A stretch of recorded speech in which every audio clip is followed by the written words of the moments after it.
किसी को राष्ट्रीय पार्टी का दर्जा मिला तो किसी से राष्ट्रीय और क्षेत्रीय पार्टी का दर्जा छीन लिया गया। क्या है राष्ट्रीय पार्टी और क्षेत्रीय पार्टी मिलने का मापदंड? नमस्कार, मेरा नाम निकिता है और आप देख रहे हैं पॉलिटिक्स एक्सप्लेनर।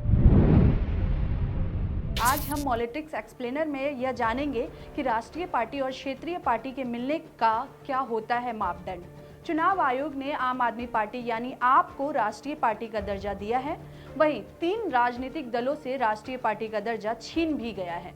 राष्ट्रवादी कांग्रेस पार्टी यानी NCP, communist party of India यानी सीपीआई और तृणमूल कांग्रेस यानी टीएमसी। इसके अलावा 2 राजनीतिक पार्टियों से उनका क्षेत्रीय पार्टी का दर्जा वापस ले लिया गया है। आंध्र प्रदेश में भारत राष्ट्रीय समिति यानी वीआरएस और यूपी में राष्ट्रीय लोक दल यानी आरएलडी से क्षेत्रीय दल का दर्जा छीन लिया गया है। चुनाव आयोग के आदेश के बाद देश में राष्ट्रीय राजनीतिक दलों की संख्या अब 6 हो गई है। आम आदमी party, Bahujan Samaj party, Bharatiya Janata party, communist party of India, मार्क्सवादी, भारतीय राष्ट्रीय कांग्रेस और नेशनल पीपल्स पार्टी। सबसे पहले यह समझिए कि आम आदमी पार्टी को क्यों मिला राष्ट्रीय पार्टी का दर्जा। चुनाव आयोग के अनुसार आम आदमी पार्टी को 4 राज्यों दिल्ली, गोवा, पंजाब और गुजरात में उसके चुनावी प्रदर्शन के आधार पर राष्ट्रीय पार्टी का दर्जा दिया गया है। देखिए, अरविंद केजरीवाल के नेतृत्व वाली पार्टी दिल्ली और पंजाब में सत्ता में है और गुजरात में 5 सीट जीती और गोवा में वहीं 2 सीट जीती, जिसकी वजह से आम आदमी पार्टी को राष्ट्रीय पार्टी का दर्जा मिला है। और अब यह जानते हैं कि टीएमसी, एनसीपी, सीपीआई के साथ क्या हुआ। तृणमूल कांग्रेस को मणिपुर और अरुणाचल प्रदेश में अब राज्य पार्टी का दर्जा प्राप्त नहीं है। अब यह पश्चिम बंगाल में एक राज्य की पार्टी है और इसके अलावा यह त्रिपुरा, मेघालय में राज्य की पार्टी है। लेकिन राष्ट्रीय पार्टी का दर्जा प्राप्त करने के लिए कम से कम 4 राज्य में राज्य की पार्टी होने की जरूरत होती है। ऐसा नहीं होने पर चुनाव आयोग ने राष्ट्रीय पार्टी का दर्जा वापस ले लिया।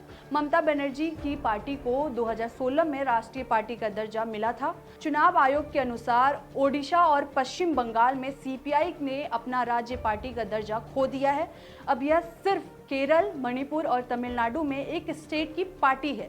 चूंकि यह 4 राज्य में एक राज्य की पार्टी नहीं है, अब यह राष्ट्रीय पार्टी नहीं है। और वहीं एनसीपी को क्यों हटाया गया राष्ट्रीय पार्टी से, अब यह जानते हैं। एनसीपी के लिए चुनाव आयोग ने कहा कि यह पार्टी अब गोवा, मणिपुर और मेघालय में राज्य की पार्टी बनने के योग्य नहीं है। हालांकि गत सोमवार को इसे नागालैंड में राज्य पार्टी का दर्जा दिया गया है। इसके अलावा यह महाराष्ट्र में एक राज्य की पार्टी बनी हुई है। इस तरह से यह पार्टी भी 4 राज्य में से राज्य पार्टी नहीं है, इसलिए इसका भी राष्ट्रीय पार्टी का दर्जा चुनाव आयोग ने वापस ले लिया। अब यह समझिए कि कैसे मिलता है राष्ट्रीय पार्टी का दर्जा। किसी भी पार्टी को राष्ट्रीय पार्टी का दर्जा हासिल करने के लिए कुछ शर्तों को पूरा करना होता है। अगर कोई भी पार्टी उन शर्तों को पूरा करती है तो उसे इलेक्शन कमीशन उसे राष्ट्रीय पार्टी का दर्जा देता है। नंबर 1, अगर किसी दल को 4 राज्यों में क्षेत्रीय दल का दर्जा प्राप्त है, मतलब यह कि कोई भी पार्टी और उससे 4 स्टेट में जीत मिलती है तो उसे राष्ट्रीय पार्टी का दर्जा मिल जाता है।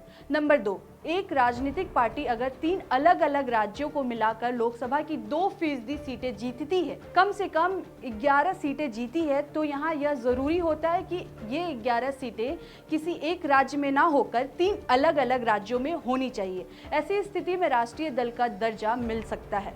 नंबर 3, अगर कोई पार्टी 4 लोकसभा सीटों के अलावा लोकसभा चुनाव या विधानसभा चुनाव में 4 राज्यों में 6% वोट हासिल करती है तो उसे राष्ट्रीय पार्टी माना जाता है। और अगर कोई भी पार्टी इन तीनों शर्तों में से किसी एक शर्त को पूरा करती है तो उसे राष्ट्रीय पार्टी का दर्जा दिया जाता है। अब यह समझिए कि कैसे स्टेट पार्टी का दर्जा मिलता है, यानी क्षेत्रीय पार्टी का दर्जा कैसे मिलता है। नंबर 1, अगर कोई पार्टी किसी राज्य में लोकसभा चुनाव या विधानसभा चुनाव में 8% वोट हासिल करता है तो उसे क्षेत्रीय दल का दर्जा मिल जाता है।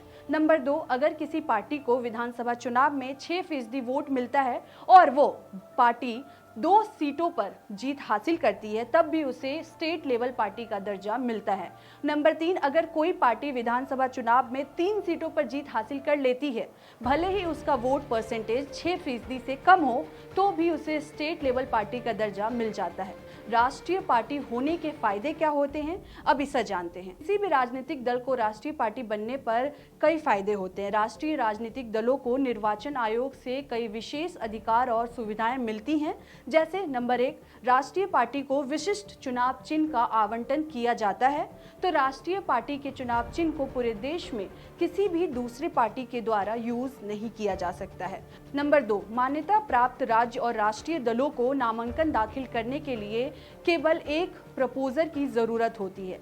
नंबर 3, मान्यता प्राप्त राज्य और राष्ट्रीय दलों को चुनाव आयोग की तरफ से मतदाता सूची के 2 सेट फ्री में दिए जाते हैं। साथ ही इन पार्टियों से चुनाव लड़ने वाले उम्मीदवारों को आम चुनाव के दौरान मतदाता सूची की एक प्रति मुफ्त मिलती है। नंबर 4, इन दलों को अपने पार्टी ऑफिस स्थापित करने के लिए सरकार द्वारा जमीन या भवन मिलता है। नंबर 5, राज्य और राष्ट्रीय दल चुनाव प्रचार के दौरान 40 स्टार प्रचारक तक रख सकते हैं, जबकि अन्य पार्टियां 20 स्टार प्रचारकों को रख सकती है। स्टार प्रचारकों की यात्रा का खर्च उनकी पार्टियों के उम्मीदवारों के चुनाव खर्च के हिसाब में नहीं जोड़ा जाता है। नंबर 6, चुनाव के कुछ समय पहले उन्हें राष्ट्रीय और राज्य स्तर पर टेलीविजन और रेडियो प्रसारण करने की मंजूरी मिलती है। इसका फायदा वो अपनी बात को ज्यादा से ज्यादा लोगों तक पहुंचाने में कर सकते हैं। फिलहाल इस खबर में इतना ही। इसी तरह के तमाम वीडियोस को देखने के लिए मॉलिटिक्स चैनल को सब्सक्राइब करें। शुक्रिया।